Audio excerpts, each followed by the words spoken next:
Hello, this is Dylan Miller on Daily Dose of Dylan, Google Podcasts, Spotify, iHeartRadio, Spreaker, wherever you may be, however you may be listening. Alright, so, there's a report, about Trevor Lawrence versus Zach Wilson. Talk about that. Joe Douglas is accepting offers for Sam Darnold now. Embiid dropped 40 last night. Harden return to the Rockets. I'll talk about that all today. Alright. So, today's probably going to be a shorter podcast than normal. Normally my podcasts vary from anywhere from 45 minutes to an hour. So, this is probably going to be close to 30 minutes. If I'm lucky, because I'm probably not going to talk much baseball today. I don't even know if I'm going to talk any baseball at all, until, it starts picking up, because we're in spring training right now, it doesn't really matter.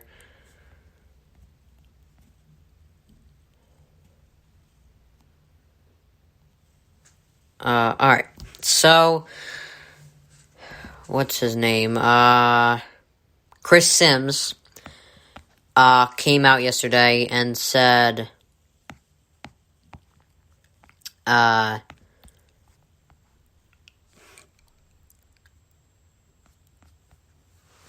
he would take Zach Wilson, sorry for the pause there, he would take Zach Wilson, over Trevor Lawrence. Since, you ever realize since, whenever we find out who the consensus number one pick is, we start talking less about them and more about the other people. Like, last year, I think we were talking more about, Tua and I think Chase Young. Well, not Chase Young, because, like, the other quarterbacks, like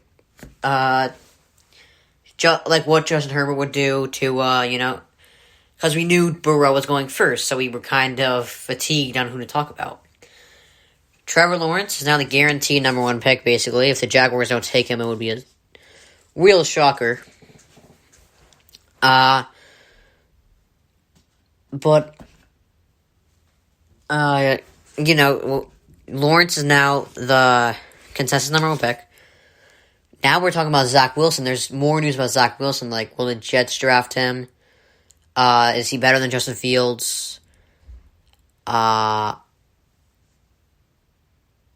It's tough, but I mean, coming out of college as of now, because it's, I love mock drafts, but I don't really believe them. Like, I did a mock draft a couple days ago, and I like doing it, but I don't know how much I really believe, that this is going to happen, because, I hate mock drafts with trades, because it's annoying, like, it makes everything so complicated, and that's fine when you do it in the draft, but if you do it in a mock draft, like, makes everything confusing there. So, I have the Jets taking Zach Wilson. I have Justin Fields falling down to 9, because I think the Dolphins stick with Tua. I think the Falcons should stick with Matt Ryan, but I wouldn't be shocked if either of those teams moved off of them. Bengals have Joe Burrow. They're staying with him. The Eagles should keep Jalen Hurts. I don't know why they wouldn't. I mean, he was their second-round pick last year. They didn't even give him a fair chance last year, basically. Lions, I would give Jared Goff a year at least a year. And if he's not if he's not good, you can just move off of him because you have the draft picks to do it. The Panthers, they're either going to draft Justin Fields or trade for Deshaun Watson. One of the two is going to happen because they've made it clear they're going for they're moving off Bridgewater. So they're either going to trade for Watson or draft Justin Fields because Justin Fields, first of all, Zach Wilson will be off the board, and Justin Fields grew up near South Carolina, so it would be a good fit. And it's tough to pinpoint what these guys are going to do because they're in college where you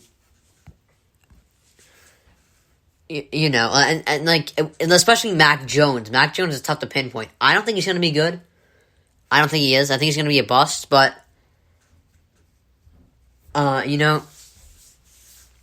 because he had, like, look at it. He had the stats there. You see the stats. Stats were good. But he had Devontae Smith, historic year for a receiver. He had Najee Harris, great running back. And he had Jalen Waddle. So he had all these assets. And it's tough to know if it's the quarterback or the receiver. It could always be both of them. Like Devontae Adams and Aaron Rodgers, it's both ways. Because we saw Devontae Adams succeed with Brett Hundley. We saw Aaron Rodgers succeed with, like, there are some people I can't even name that he succeeded with. Like, who was the best receiver on that championship team? Greg Jennings? Now, he was good with the Packers, but was he good when he left Aaron Rodgers? I don't really know his stats, but he was a lot less significant after he left the Packers. So, it's tough to pinpoint quarterback receiver. Let's look at him with the Dolphins and the Vikings. All right, that's actually not terrible. He did a lot better with Aaron Rodgers, obviously, but it's not terrible. But, like, Aaron Rodgers has been with other receivers and made them look good. The reason we didn't notice it is because his primary targets were Jordy Nelson and Devontae Adams. So we know that that's both ways. Aaron Rodgers, Devontae Adams, they're both ways. But the way here's how I can tell that it's definitely the receivers, because Alabama, they've produced a good receiver. They had Julio Jones that one year, and it's normally the receiver and running back, because let's look at some Alabama NFL players. They produced Julio Jones, Mark Ingram, Derrick Henry, Amari Cooper. They've produced all those positions, and some offensive linemen as well. They've always had a good defense. So but I can't find a quarterback here. Like, when's the last time they produced a good quarterback? I mean, Tua has a chance. I'm not saying he doesn't. And Jalen Hurts, they still got chances, but when's the last time Alabama really produced a good one? And it's not a knock on them. It's just that transitioning from Alabama, which is basically a fantasy land for a quarterback. You have a great receiving core, great O-line, great run game, amazing defense, and the best college coach ever. Maybe the most successful coach ever. It's a fantasy land. And it's tough to adjust from a fantasy land to the NFL, because you're going to be a high pick, because people think you're good. So you're going to go to a team that's not that good, Mac Jones is probably going to be in the middle of the draft, but Alabama's way better than the middle of the draft anyway. So, it's not dependent on what these guys are going to do. Chris Sims is saying, we shouldn't be so high on Fields. He has him at 5th among quarterbacks. I mean, in order, like, not based on talent, based on where, they're going to end up, like, the best places for them. Lawrence is going to go first, then Wilson second, then Fields would go to the Panthers or Broncos, then Mac Jones, then Trey Lance. Trey Lance could go ahead of Mac Jones. I don't know. I think he's better than Mac Jones, but it's possible I'm wrong about Mac Jones anyway. So, because like I said, there's still chances that Alabama can produce another good quarterback, but they haven't done it in a while. But they've produced a good receiver, they've produced a good O-lineman, they've produced a good running back, good defensive players. So it seems like quarterback is carried in that system. Alright, so Joe Douglas is officially accepting calls for Darnold. There's no report saying he's definitely going to look into trading Darnold, but no reports saying he's definitely gonna trade Sam Darnold, but he's gonna listen into the offers. Now, I don't believe anything teams say, because they eventually fall out of love with their guy. The Packers are all, we love Aaron Rodgers, but we're gonna draft Jordan Love. The Pats, they love Tom Brady, but they fell out of it because they let him walk in free agency. The Eagles, Wentz is our guy, signing him to a contract extension, but we're going to draft Jalen Hurts anyway.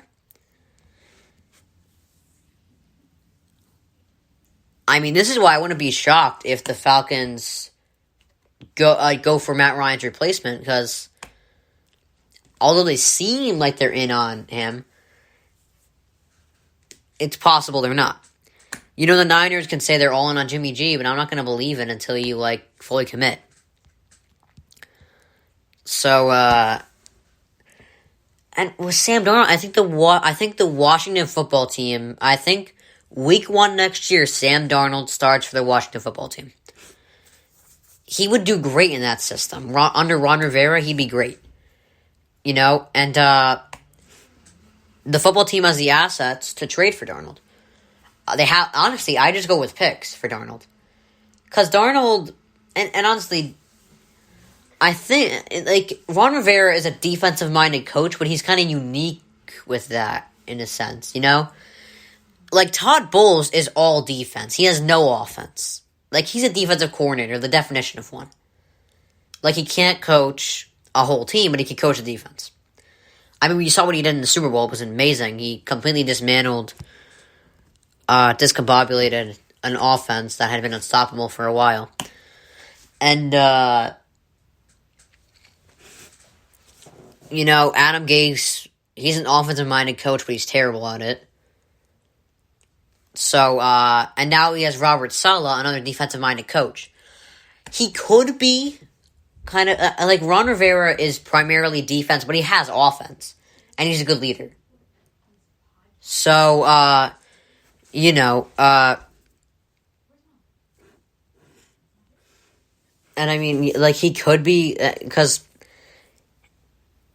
when you're a defensive-minded coach, it's all about leadership on the offensive side, because you don't know how to coach the offense, but you can easily coach the defense. So I don't know, maybe Robert Saleh can be that, but as of my opinion right now on him is he's going to be a better version of Todd Bowles. And the team's gonna be better. Because you can't get worse than Adam Gase. So the team's gonna be better, but will Darnold be better under his system? I don't think he will right now. I could easily be wrong about this. I whiff a lot. I don't know, I mean, I whiff a lot. But I'm also on point a lot, too. So, we'll see what happens there. Alright, so Embiid, I've said this, he should be the only guy contending for LeBron, because his team is also, because, you know, the knock on LeBron is, he was great, but the team wasn't good enough. So, you know, Embiid, first in the East, he's 30 points, 11 boards, definitely deserving. LeBron, third in the West, they're kind of falling back a bit without AD, but I mean, you know, we'll see what happens. I mean, it's not like Embiid doesn't have help around him either, so, you know, I saw that he's still the favorite, LeBron, but I don't know. It's tough, because, you know, LeBron is not really looking good without AD. Because since AD's left, what's their record? I mean, last night LeBron didn't play and they lost, but let's see, where did AD leave? Alright,